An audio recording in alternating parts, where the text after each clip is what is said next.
আসসালামু আলাইকুম এভরিওয়ান, কেমন আছেন সবাই? আশা করছি আল্লাহর অশেষ রহমতে সবাই ভালো আছেন। আলহামদুলিল্লাহ, আপনাদের দোয়ায় আল্লাহর অশেষ রহমতে আমিও ভালো আছি। গতকালকে রাত্রে থেকেই ব্যস্ততা, এখন বাজে সকাল 10:30। সকালেও অনেক ব্যস্ত ছিলাম, এখনো ব্যস্ত।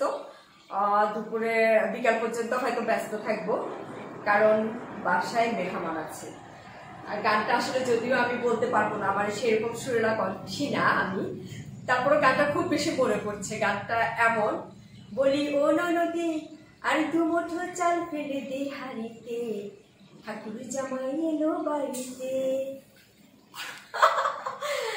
আমার ননদের জামাই আসছে, আর এই জন্যই খুব বেশি ব্যস্ত, আর গানটা খুব বেশি মনে পড়ছে।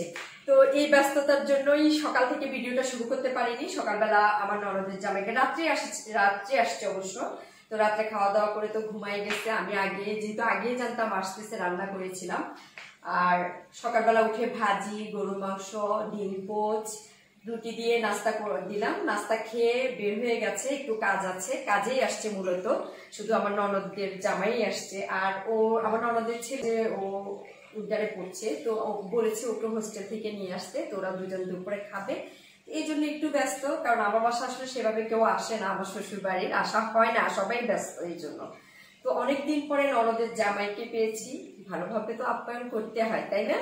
তো সেই জন্য একটু ব্যস্ততা, ভীষণ ভালো লাগছে। তো কি কি রান্না করছি আজকে সেগুলো আপনাদের সাথে, রান্নাটা পুরো শেয়ার করবো না, কি কি রান্না করবো সেটাই শেয়ার করবো। আসো রান্নাঘরে আসো। রান্নাঘরের অবস্থা খুবই খারাপ। এই যে কাটা রোস্টের জন্য আমি একদম কাটা রোস্ট করবো। কাটা রোস্ট বলতে এটা বললে আসলে কেমন দেখা যায় আমি জানি না, মুরগির রোস্ট এরকম কেটে পিস করা রোস্ট করব। তারপর সর্ষে ইলিশ করবো। এই যে রোস্টের জন্য আমি এখানে বাদাম, পোস্ত সব কিছু বেটে রেখেছি। আর এখানে হচ্ছে সর্ষে ইলিশ করবো, সর্ষে বাটা। তারপরে এদিকে সবজি বসিয়ে দিয়েছি কাটা রোস্টের জন্য মুরগির পিসগুলো ভেজে নিচ্ছি। আর এদিকে সর্ষে ইলিশ করব, আর কাবাব করব। কাবাবের জন্য মাংসটাও সিদ্ধ করে নিয়েছি, এখন কাবাব কিমাটা করে নেব। তো এই হচ্ছে আজকে রান্না বান্না। আর কি করব এখনো পর্যন্ত ডিসিশন নিই নাই, দেখা যাক কি হয়। অনেক আগে একটা ভিডিও করেছিলাম, আমি বাইরে ছিলাম, বাইরে থেকে এসে আমার ছেলেকে বললাম যে কি খাবা তুমি আব্বু? তখন আমার ছেলে বললো যে আম্মু রোস্ট খাবো, আমি মুরগির রোস্ট খাবো। আমি কি করেছি, তাড়াহুড়া করে, যেহেতু একদম টাইমও খুব কম ছিল, দুপুরের একদম বাইরে ছিলাম, আসছি প্রায় 12টা 12:30 দিকে। একটা গল্প বলছি আর কি আপনাদের সাথে, একদিনের একটা গল্প, রোস্ট। তো আমি তাড়াতাড়ি করে রোস্টটা আমার ছেলের জন্য করে দিয়েছি। আমি তাড়াহুড়া করে যেভাবে সহজ পদ্ধতিতে করা যায় ওভাবেই করছি, আর ভিডিও করেছিলাম। তো ওই ভিডিওটাতে একজনে মানে এত বাজেভাবে আমাকে কমেন্ট করেছে যে আমার রোস্টের রান্না দেখে নাকি কি বলবো, এটা বলতে আমার খারাপ লাগতেছে, বলতেই আসলে লজ্জা লাগতেছে। আর কমেন্ট করছে আপনার রোস্ট রান্না দেখে আমার বমি আসতেছে। আসলে ভীষণ দুঃখ লাগছে কমেন্টটা পড়ে, কি বলবো। আজকে এই জন্য ভাবলাম আমার মুরগির রোস্ট করার ভিডিওটা আজকে সবার সাথে শেয়ার করে ফেলি। আমি যেভাবে করি আর কি, হয়তো কারো ভালো লাগতেও পারে, কারো নাও লাগতে পারে, তবে আমি যেভাবে করি সেটাই আপনাদের সাথে শেয়ার করে ফেলি। তো এখানে আমি প্রথমে একটু পেঁয়াজ দিয়ে দিলাম, পেঁয়াজটা লাল লাল হয়ে আসছে। এখন দিয়ে দিব পেঁয়াজ বাটা, দিচ্ছি রসুন বাটা, আদা বাটা, একটু পানি দিয়ে ভালোভাবে কষিয়ে নিচ্ছি। এখানে দিয়ে দিচ্ছি টমেটো। আমি অবশ্য রোস্টে টমেটো সসটা ইউজ করি, আজকে টমেটো সস নাই বাসায়।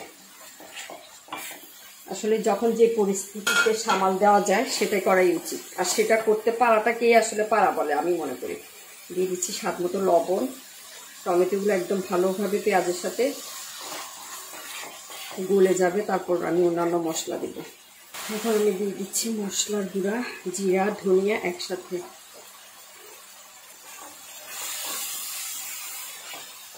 আমি এখানে দিয়ে দিচ্ছি কাঁচামরিচ বেটে রেখেছিলাম, এটা দিয়ে দিচ্ছি। এরপর দিয়ে দিব টক দই, দিয়ে দিই। এরপর আমি দিচ্ছি গরম মশলা। রোস্টের ক্ষেত্রে আমার কাছে মনে হয় গরম মশলাগুলোকে আগে আমরা যেভাবে আমি ব্লেন্ড করে রাখি, সবসময় গুঁড়া করে রাখি। আমি রোস্টের ভিতরে সবসময় গুঁড়া গরম মশলাটা ইউজ করি। এখন দিয়ে দিব একটু পেঁয়াজ বেরেস্তা।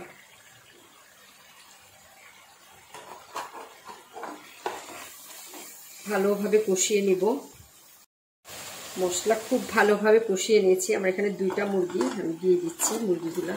মুরগি আগে ভালোভাবে কষিয়ে নেব, তারপর আমি বাদাম বাটা, পোস্ত বাটা এগুলো দিব। মুরগিটা আমি আগে ভেজে নিয়েছি হালকা একটু জর্দার রং দিয়ে, কালারটা সুন্দর হওয়ার জন্য। আমি এখন ভালোভাবে কষিয়ে নেব। পোস্ত আর বাদাম বাটার যে পানিটা, এটাতে আমি একটু করে জয়ত্রী বাটা দিয়ে দিচ্ছি। জয়ত্রী বাটাটা আসলে একটু হিসাব করে দিতে হয়, তাছাড়া আমি যে গরম মশলা করে রেখেছি ওখানেও আছে। তো আমি এগুলোকে হালকা একটু এই পানিটাতে গুলিয়ে নিলাম, নিয়ে এটাও দিয়ে দিচ্ছি। জয়ত্রী বাটা দেওয়ার সময় আসলে একটু খেয়াল রাখতে হয়, কারণ এটা অনেক বেশি দিলে খুব কড়া সেন্ট হয়ে যায়, খেতে তখন আর ভালো লাগে না। এখন আমি ভালোভাবে যে আমার মশলার সাথে একদম খুব ভালোভাবে রোস্টগুলো কষানো হয়ে গেছে, মশলা একদম ভিতরে ঢুকে গেছে। এখন আমি দিয়ে দিব বাদাম বাটা। বাদাম বাটা পোস্ত বাটা যদি দিয়ে দিই না, তাহলে মানে পুড়ে যায়। এই জন্য মাংসটাকে আগে ভালোভাবে কষিয়ে নিয়ে তারপরে পরে বাদাম বাটা পোস্ত বাটা দিয়ে কিছুক্ষণ রেখে নামিয়ে ফেলা যায়। এখন আমি দিয়ে দিব বাদাম বাটা। বাদামটা যে বাদাম আর পোস্ত,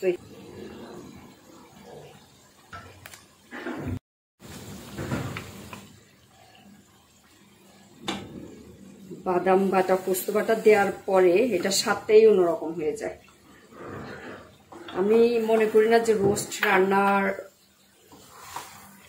ক্ষেত্রে যে একদম খুব পারদর্শী হইতে হয়, আমার কাছে মনে হয় না। বাদাম বাটা পোস্ত বাটা দিলে এটা স্বাদটাই চেঞ্জ হয়ে যায়। ব্যাস, আমি আরেকটু পানি দিয়ে দিব, ঝোলটা বাদামটা সবকিছু যেন একসাথে মাখা হয়ে যায়। এই যে দেখতেই তো বোঝা যাচ্ছে যে এটা কতটা ইয়াম্মি হবে। আলহামদুলিল্লাহ, মাশাআল্লাহ। এই তো এদিকে রোস্ট রান্না করতে করতে আমি আবার এদিকে সর্ষে ইলিশটাও রান্না হয়ে গেছে আমার। দেখতে কালারটা কেমন লাগতেছে, অনেক সুন্দর। এবার দেখি আমার রোস্ট একদম কমপ্লিট রান্না। এখন আমি দিয়ে দিব এখানে একদম নামানোর আগে 1 টেবিল চামচেরও কম একটু লেবুর রস। যেহেতু টমেটো দিয়েছি, লেবুর রস না দিলেও চলে। আর দিয়ে দিব চিনি।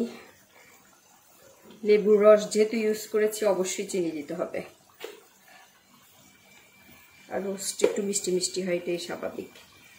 আর দিয়ে দিব ঘি, একদম গাওয়া ঘি।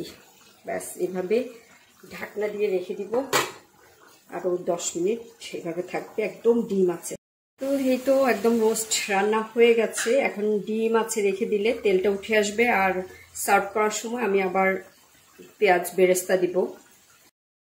চিংড়ি মাছের ভর্তা, বিফ কাবাব, সর্ষে ইলিশ, চিকেন রোস্ট, ভেজিটেবলস আর পোলাও, এই হচ্ছে আজকে আমার ননদের জামাইয়ের জন্য আয়োজন করেছি। আপনাদের কাছে কেমন লেগেছে অবশ্যই কমেন্ট বক্সে কমেন্ট করে জানাবেন। টেবিলে সব কিছু সার্ভ করা হয়ে গেছে, এখন আমরা খেতে বসবো। আশা করছি আমার ভিডিও আপনাদের কাছে ভালো লাগলে অবশ্যই আমার চ্যানেলটা সাবস্ক্রাইব করে পাশে থাকা ছোট্ট বেল আইকনটা অন করে দিবেন। এতে করে আমি যখনই নতুন ভিডিও ছাড়বো পৌঁছে যাবে আপনাদের কাছে নোটিফিকেশান। তাহলে আজকে ভিডিওটা এখানে শেষ করছি। প্লিজ ভিডিওটা ছেড়ে যাওয়ার আগে লাইক, কমেন্ট, শেয়ার করতে একদম ভুলবেন না। তাহলে এখানেই বিদায় নিচ্ছি। সবাই ভালো থাকবেন। আল্লাহ হাফেজ।